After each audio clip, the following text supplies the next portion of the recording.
Today on an all-new Dr. Phil, she went from rapper to Muslim, and her mother won't accept it. She thinks you're going to become a terrorist. You haven't seen your daughter in a year. You haven't even looked at her. She looks nothing like my daughter. Is this another phase she's going through? Before you wanted to be Dutch and moved to Amsterdam and only get tulips for flowers. Or has she found her destiny? You think they're grooming her into a cult. That's exactly what I believe. Let's do it. Have a good show, everybody. Here we go. I hate to see people suffering, and you've hurt long enough. Stand by, Dr. Phil. I'm going to get you the help that you need. 5, 4. This is going to be a changing day in your life.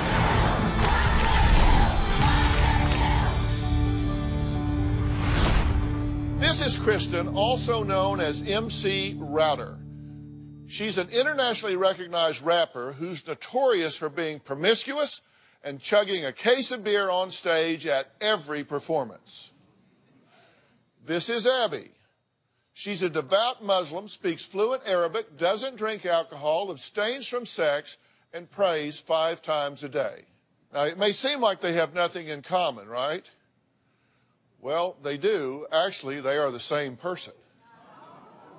Almost 2 years ago, Kristen converted to Islam and changed her name to Abby, actually Abada. Her mother, Darlene, says Kristen, who she refuses to call Abby, has not only turned her back on her family with her new Islamic beliefs, but on America as well.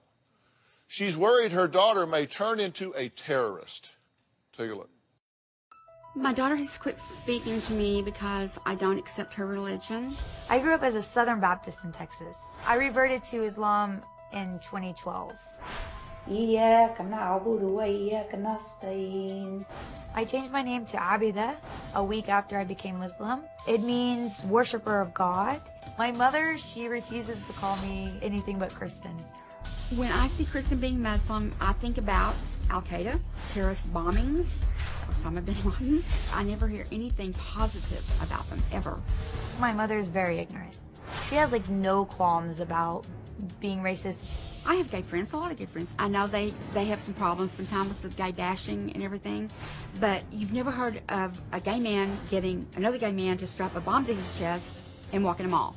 I'm Muslim, and not all Muslims are terrorists. Kristen's been totally brainwashed by these people. She got rid of her clothes. She only wears the scarf, the long dresses. I choose to wear hijab because it promotes modesty and it's pleasing to Allah. She has taken everything American out of her house and replaced it with Saudi Arabian flags. She goes to the stores that sell the food, the kind of rice and bread and everything to eat. That's all she eats basically now. I love the Saudi coffee so much. I think that they have a hidden agenda for her because of the way things are progressing so quickly. She said they buy me expensive stuff. They have lambs slaughtered for her and bring to her a whole lamb, like chopped up, for her to eat. I mean, that's like a ritual to them.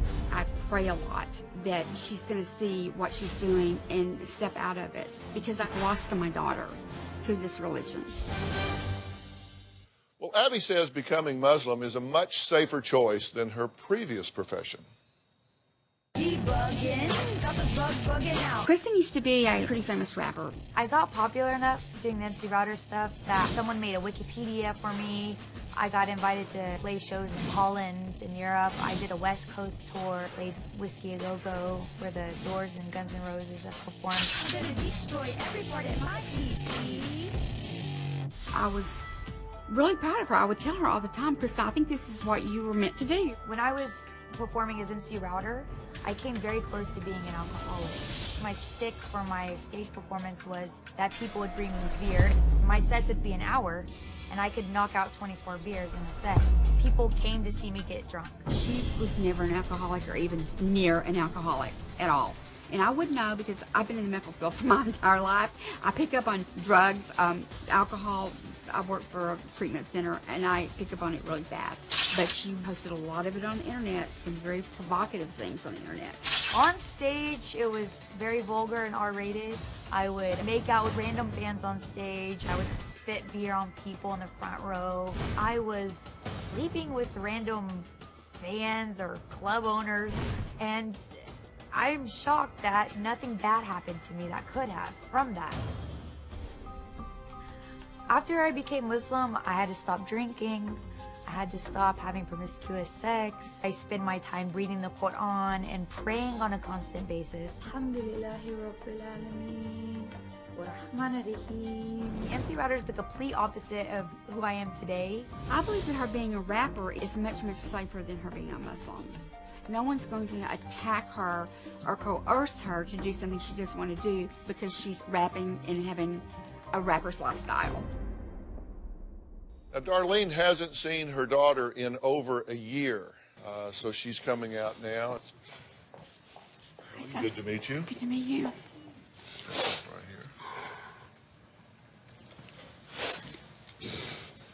Sorry. Wow, that is so interesting.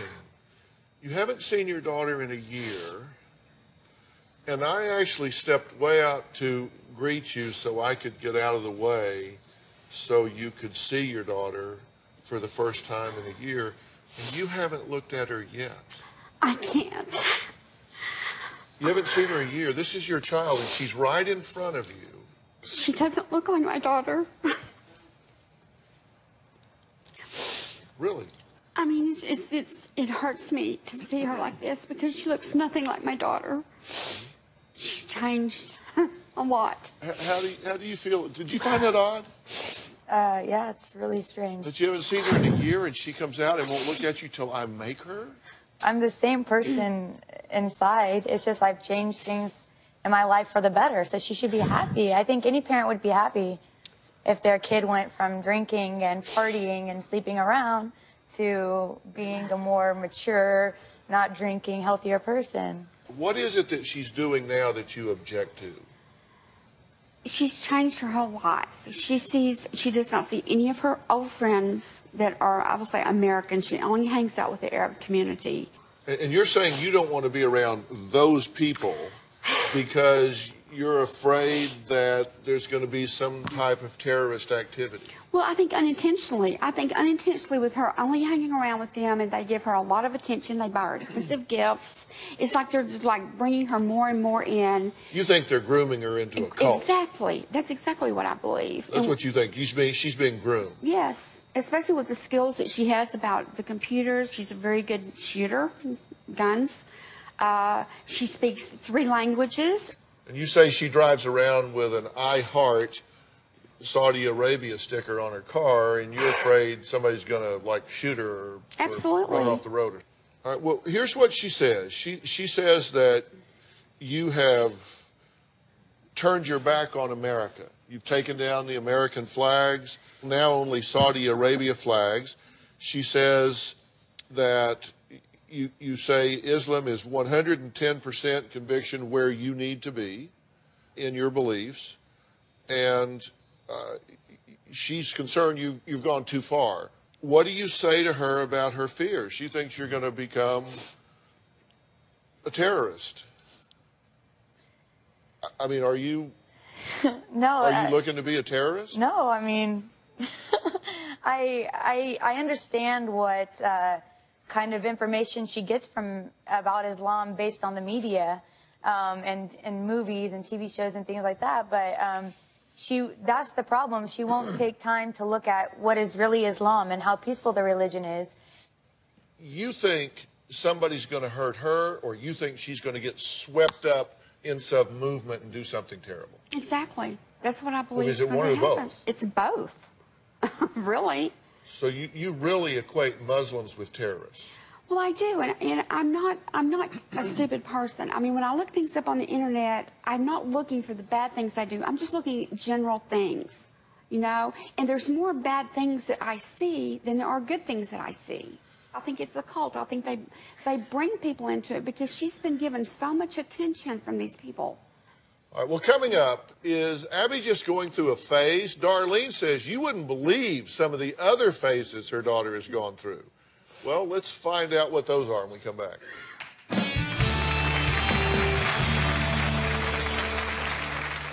When Kristen finds something that she's interested in, she goes in full throttle. she went into the military. She started swing dancing. Then she got interested in Dutch people. She learned Dutch. She speaks Dutch fluently. I think she's lost her identity. Tomorrow on an all-new Dr. Phil. His wife hit him with the car, but she claims she's the victim. She says you choked her, kidnapped her. Are you saying none of this happened? I'll give you my word. Bizarre behavior. Get off my car. I have to go to work. And accusations. You've had 6 restraining orders against you. It makes it look like this guy's an abuser. You seem to get real defensive really quick. With a shocking discovery. Melissa went missing this morning. That's tomorrow.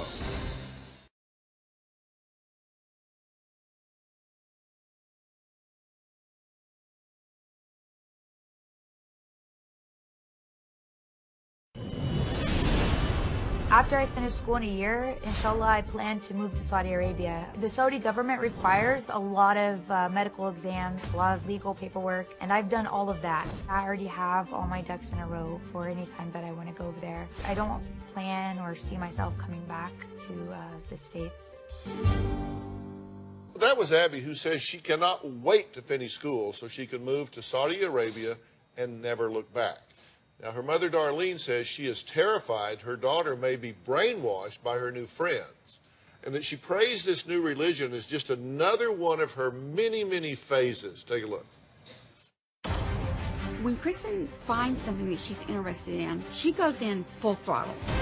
She got into being goth, and then she went into the military. She started swing dancing. Then she became a rapper. Then she got interested in Dutch people. She learned Dutch. She speaks Dutch fluently. She changed her name to Crystal. I think it's Crystal. It's K-R-I-S-J-E. Her car was covered in I Love Dutch Boys.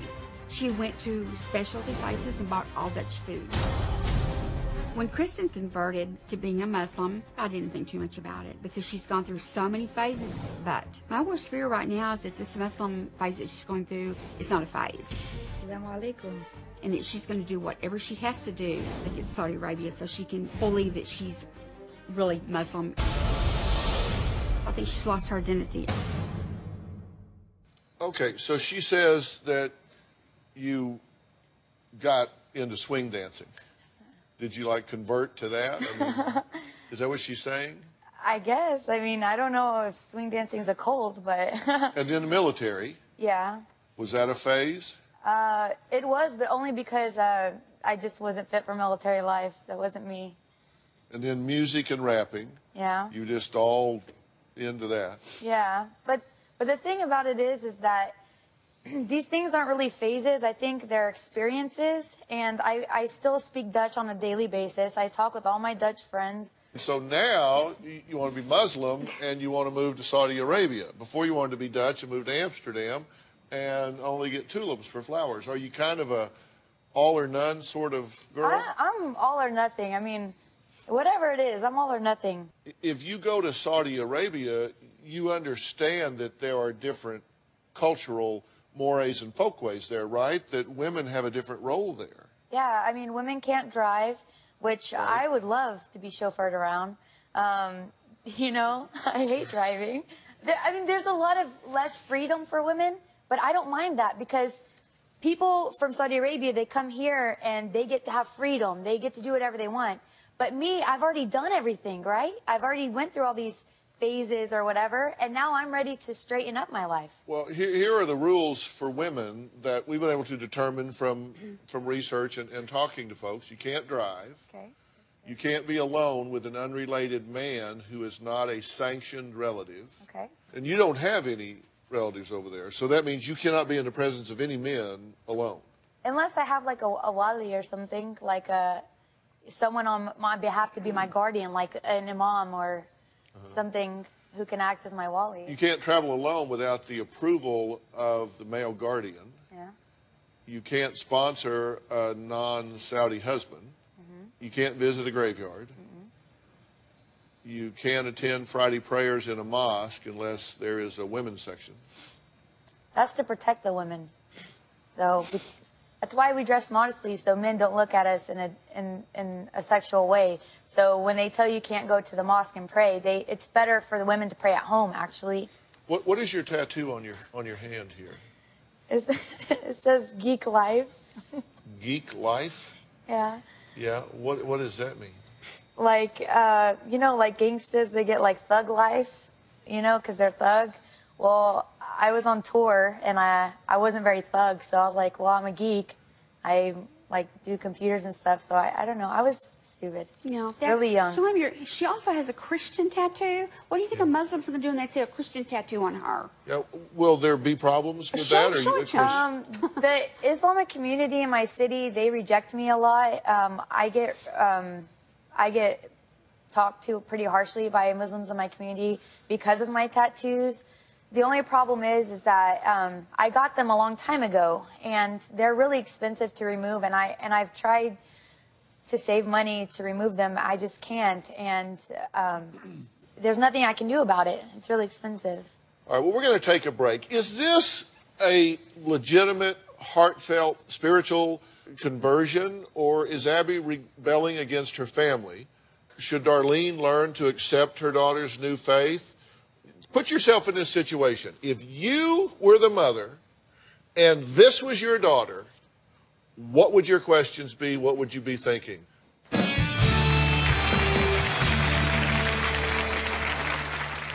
My mother takes my life event, my new religion, like I'm punishing her. Assalamu alaikum warahmatullah. My religion has absolutely nothing to do with my mother and doesn't hurt her in any way, but for some reason she chooses to keep playing the victim.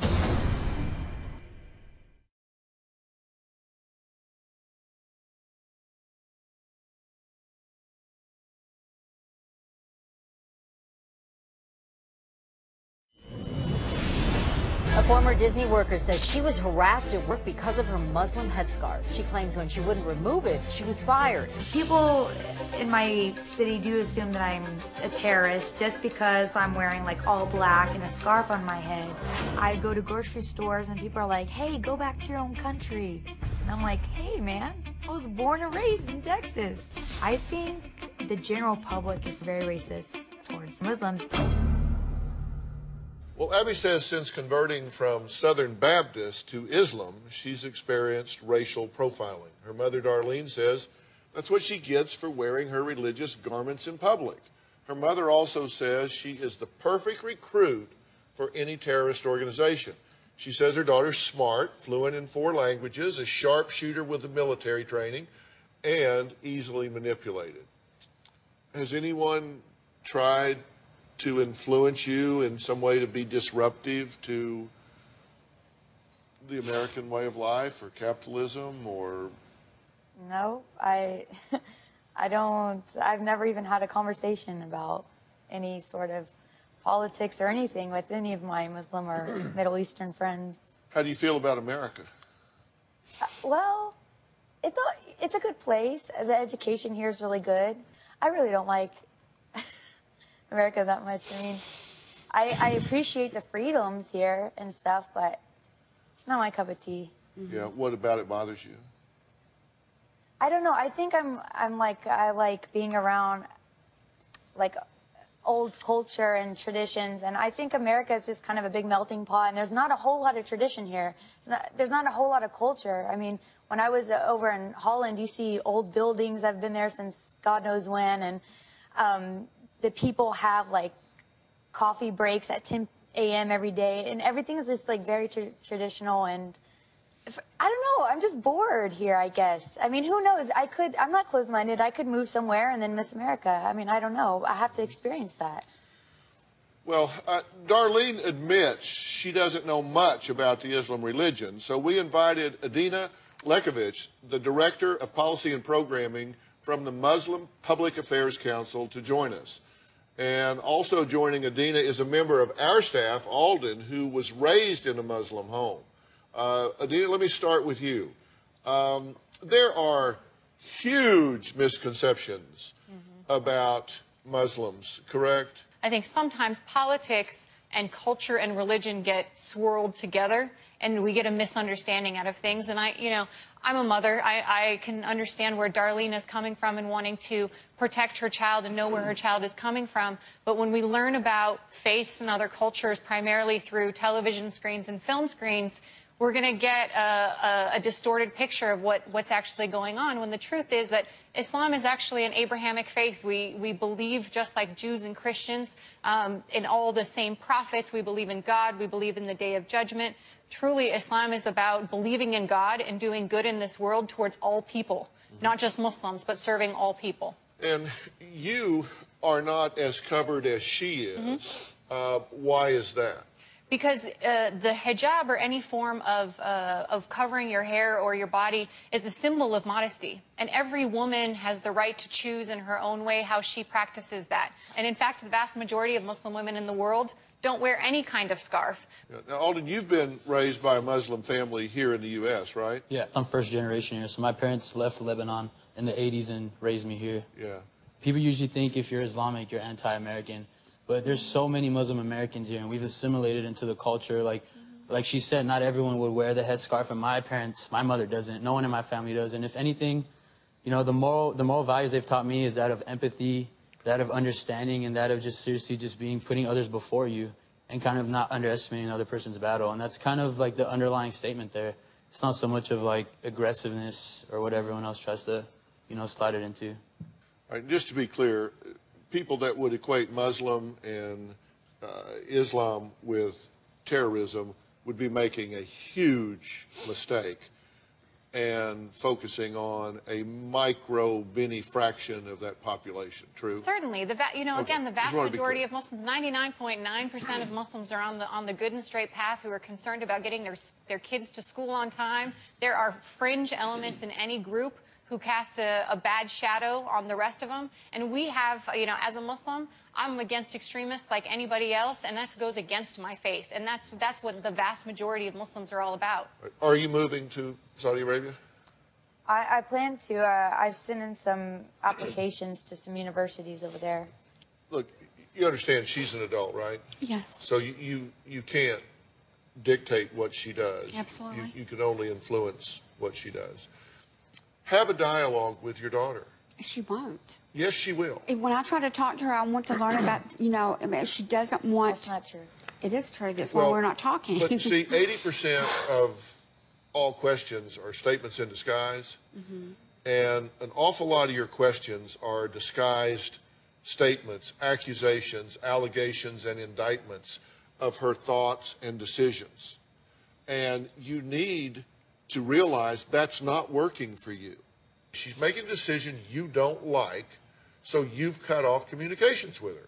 Don't do that. That's necessarily true. She's also cut... It doesn't matter who... Yeah, okay, both of us. let's blame her. No. Okay, let's do that. Let's say she's 100% responsible for it. Okay. Fix it. Okay, I see what you're saying. Open this line of communication. Okay? You'll do that? Yes. Right? Yes. Okay. All right, coming up, a woman who says she can relate to Abby, but says she was discriminated against because of her race rather than her religion. She was part of the biggest and most controversial court case in the past decade. We're going to hear what she says really happened in the deliberation room of that case when we come back.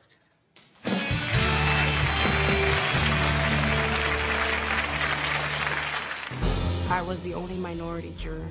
On the George Zimmerman case, I felt pressured when I was in the deliberation. Felt that I was bullied. In my heart, I believe George Zimmerman is guilty of killing Trayvon Martin.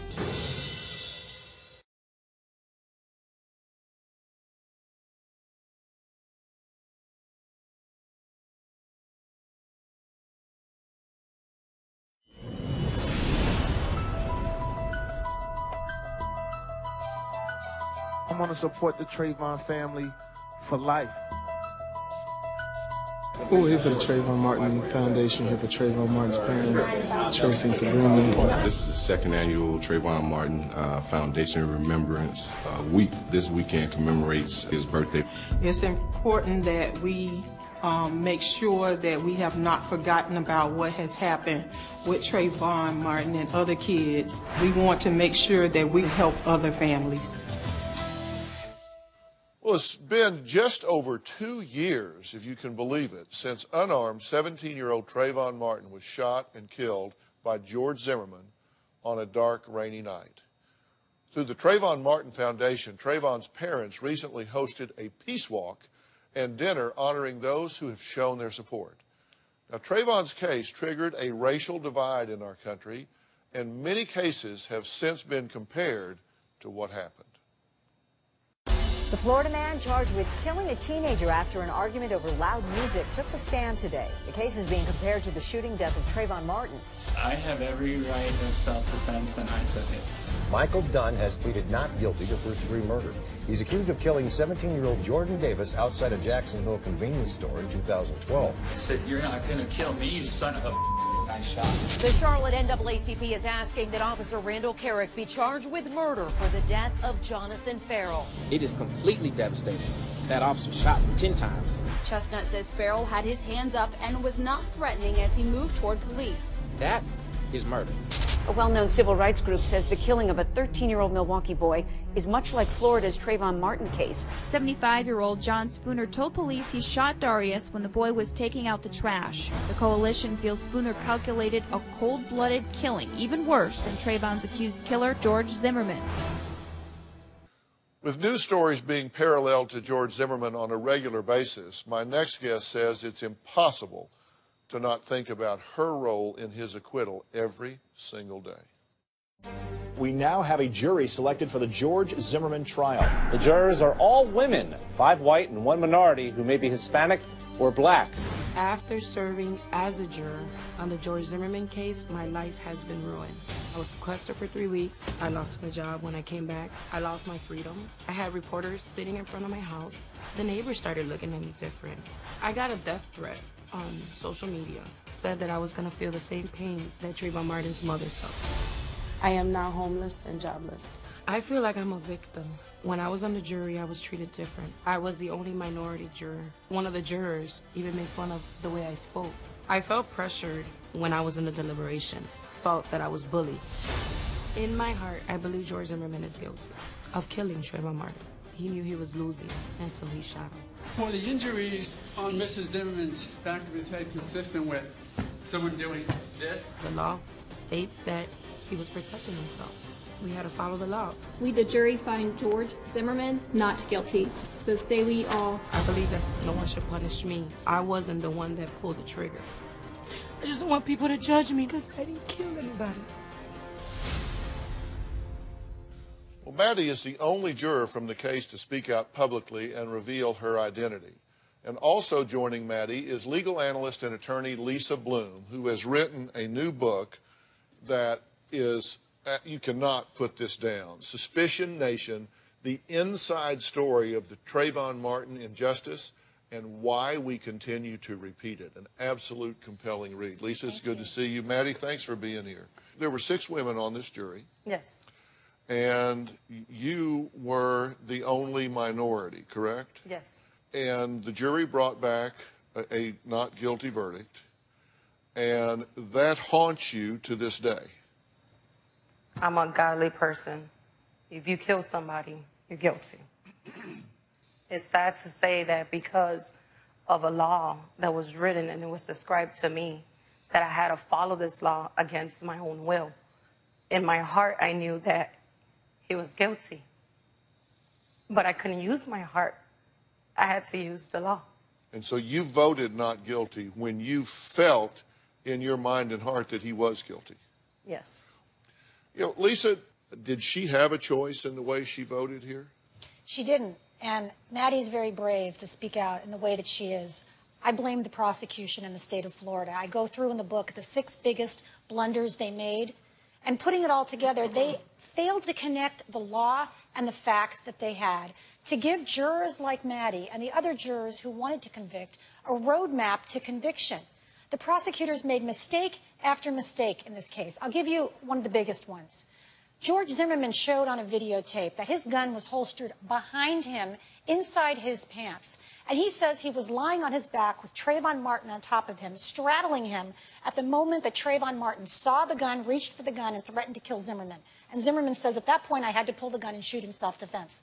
The problem with that story is, unless Trayvon Martin had X-ray vision, there is no way he could have seen through George Zimmerman's body to a gun holstered behind him. The prosecution inexplicably failed to argue that, failed to give the jury that information that they had on a videotape for over a year. There are many people in America who found this verdict very unsatisfying. And I was one of them, having watched the trial. You say that you were bullied and teased and discriminated against as a juror. One of the other jurors, every time I would say something like, I said ramen noodle, she would say, you don't even know how to say that right. I had said another word, and she was like, oh my God, did you hear Maddie say? And it was just a constant, I felt like we were in high school. I really took this situation, this case, I really took it very serious. And out of all this, I feel like it became a mockery, because when I came out of this, it became that I was the bad guy. I got people telling me, you could have done something, you could have said something, you could have been there. And I've tried everything within a year to change my life, to see what I could have done. But I shouldn't be punished for Trayvon Martin's death.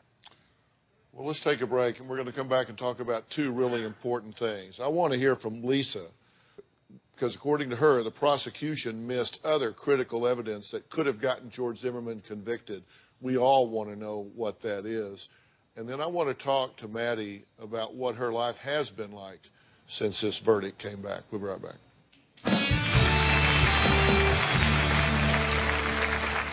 Tomorrow on an all-new Dr. Phil. His wife hit him with the car.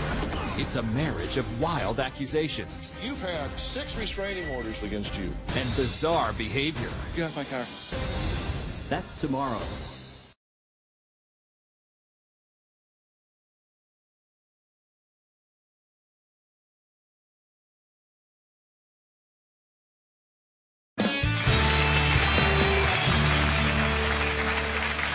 It's been 2 years since George Zimmerman shot and killed unarmed teen Trayvon Martin and walked out scot-free. Now, one person responsible for George's acquittal is jury member Maddie. Now, joining Maddie is legal analyst and attorney Lisa Bloom. She wrote a new book called Suspicion Nation, and this book really dissects this trial, the way the evidence came in and didn't come in. What happened in the jury room? Was it difficult to express your opinions in the jury room? Yes. Why? When I first came in, I didn't see myself as different. But as the time of me being there for 3 weeks, I could tell that I was different. Mentally, physically, and emotionally. It's not just only by color. It's also by where I was raised. It was also by who you know, not the culture, but mostly I was younger, a little bit more younger than them, and I had younger kids. So a lot of them couldn't understand where I was coming from, so they didn't even take the time to get to know Maddie for who Maddie is. I just always felt that discomfort where I wasn't in the right place. They didn't make me feel too comfortable. The other jurors? The other jurors. Did they take this seriously? Depending on who was sitting down in the witness stand, just like the situation with Rachel Gentel. You know, the first day everybody was stating that they couldn't understand her, they couldn't understand her talk, and I could hear them saying, you know, what is she saying? What kind of conversation is that? Like if she was from another planet, and I understood her. I understood everything she was saying. You know, and a lot of people are like, she shouldn't have been on the stand. She didn't say anything that we needed to hear. Well, if y'all missed it, this was a key witness. Let's listen to this. We'll show you a clip so you know what we're talking about.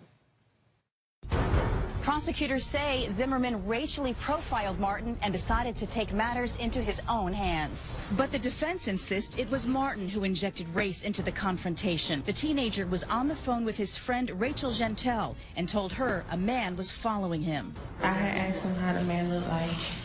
He looked like a creepy cracker. So it was racial, but it was because Trayvon Martin put race in this. Defense attorneys claim Martin started the fight and Zimmerman shot in self-defense. Rachel Gentel was the most important prosecution witness. because she was on the phone with Trayvon Martin in the moments leading up to his encounter and at the very beginning of his encounter with George Zimmerman. This is a 19-year-old girl. She made it very clear to everyone she did not want to be part of this high-profile case. She was absolutely terrified. And so what a good prosecutor would do would be go meet with her at her home, get her comfortable, another day have her come into the office, maybe on a third day take her to an empty courtroom, put her up on the witness stand, get her used to talking into microphones, which is very intimidating to a lot of people, go over the story with her. It turns out she had an underbite, Dr. Phil, so that made her hard to understand. Yeah, that's just a medical condition. It has nothing to do with credibility. The prosecutors never pointed that out. And so she came across to the jury as a person who really is kind of mumbling and muttering and has poor communication style. And to hear from Maddie that Rachel Gentile was completely discounted by this jury is absolutely heartbreaking, because when you hear her story, as I do and as I tell it in the book, her story is Trayvon Martin was afraid of George Zimmerman. He thought he was creepy. He was trying to get away from him over and over again. When he did get away from him, he returned to a jokey, fun conversation he was having with Rachel. He was teasing her about doing her hair. He was asking about the All-Star game he wanted to get home in time to watch. This is not a homicidal killer who was lying in wait for George Zimmerman, which was Zimmerman's story. Unfortunately, that story never got to the jury because the prosecutors didn't prepare her effectively. Did they make a strategic mistake in not focusing on the racial profiling aspect of this case? They did. Now look, practically everybody in America is uncomfortable talking about race. But we have to talk about race sometimes. And the reason why this case got so much attention was because of the racial angle. Now, the defense in this case was very straightforward about race. They put on a young white woman who said she'd been the victim of a burglary by one or two African-American men. That was one of their last witnesses, right? Simple cross-examination the prosecution should have done. Do these guys have anything to do with Trayvon Martin? No. Okay, why are we hearing about them then? You know, to attribute the wrongs of two African-American men to all African-Americans is the very definition of racism. Trayvon Martin was a stranger to those burglars. He was not a burglar. He had no criminal record. And how dare the defense put on a witness like that? The prosecution should have been on their feet on cross-examination and ranting and raving about that in closing argument. They never did it. Okay, Maddie is one of the jurors who voted not guilty and let George Zimmerman get off scot-free. How does she feel about how he has been acting since and what's been happening in her life? We'll be right back.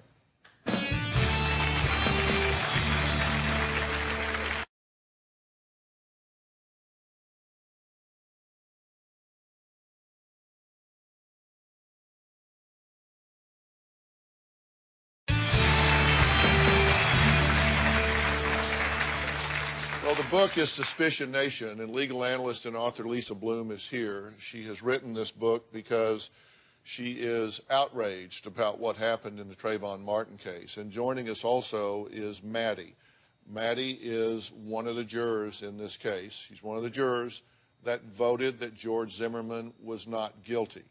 But one of the things that I always pay attention to from my professional standpoint of psychology and human behavior is, with the passage of time, you don't have to speculate. You can measure. You can say, well, I wonder if this person is going to be okay or not. Well, you can speculate about it, or with the passage of time, you can look and see what they do. Well, here's what George Zimmerman has done since the trial. July 31st, he was pulled over for speeding and had a gun in the glove box. August 22nd, he toured a gun-making factory, and on the 9th, his wife called 911 and said he was threatening her and her father with a gun. November 18th of 30, arrested and charged with aggravated assault, domestic violence, battery, and criminal mischief. After his girlfriend calls the police, those charges were dropped. January 30th, he agreed to a celebrity boxing match. And he even told CNN that he was a victim as well. Take a look. Thoughts about the victim, Trayvon Martin? I certainly was a victim when I was having my head bashed into the concrete and my nose broken and beaten. Listening to the evidence, did it make you doubt yourself? No. Why not? Faith.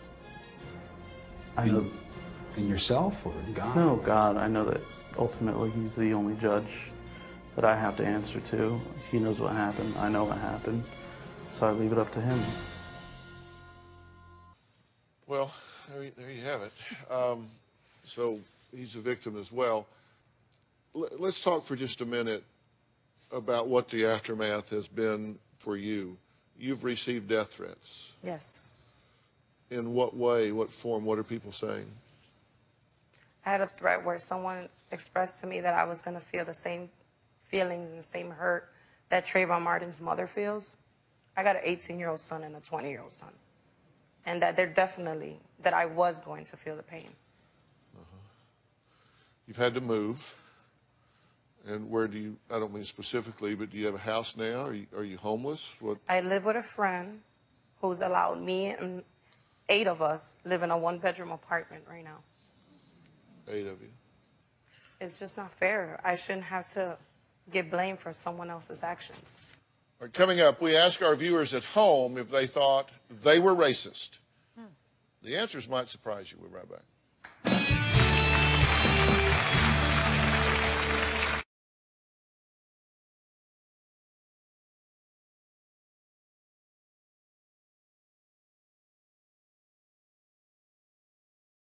Want to know what's coming up on Dr. Phil? Visit our website and subscribe to our email newsletter. You'll get weekly updates, life strategies, and exclusive video that you won't find anywhere else.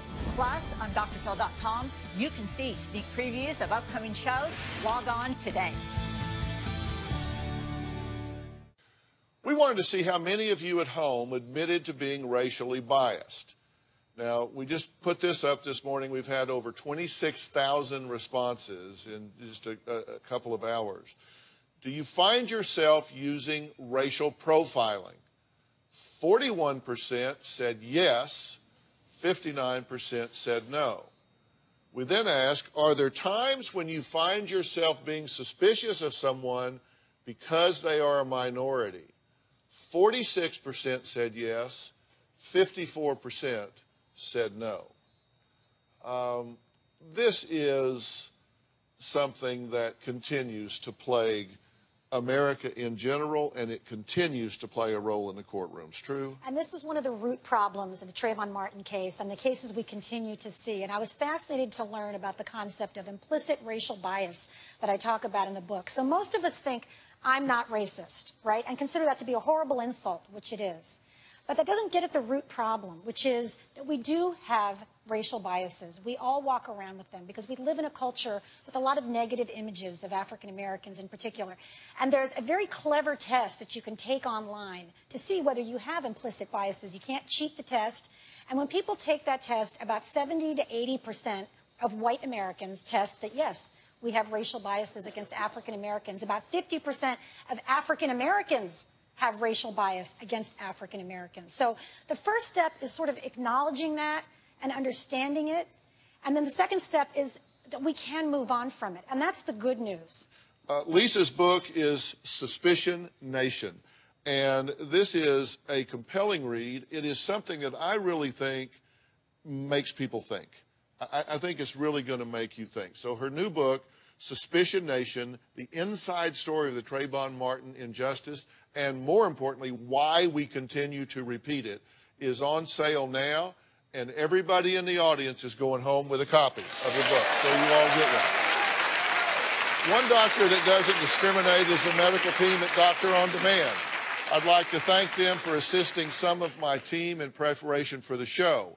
If you at home want to have your own Doctor on Demand, this is an app that Jay and I actually created. You can go to Google App or the App Store and download the Doctor on Demand app. Then you can have your own Doctor on Demand. We'll see you next time. Lisa, thanks as always. Thank you so much. See you backstage.